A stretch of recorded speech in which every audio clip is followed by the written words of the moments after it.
Welcome to Connex. Syncler Plus subscription.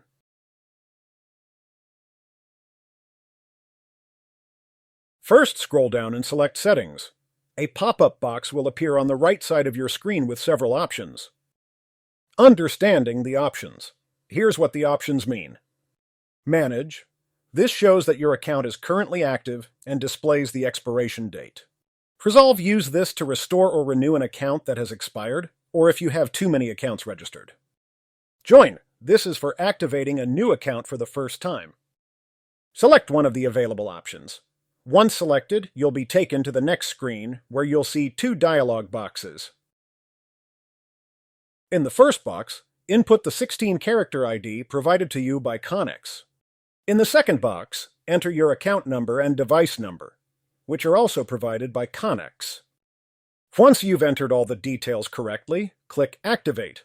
Your account will now be ready to use.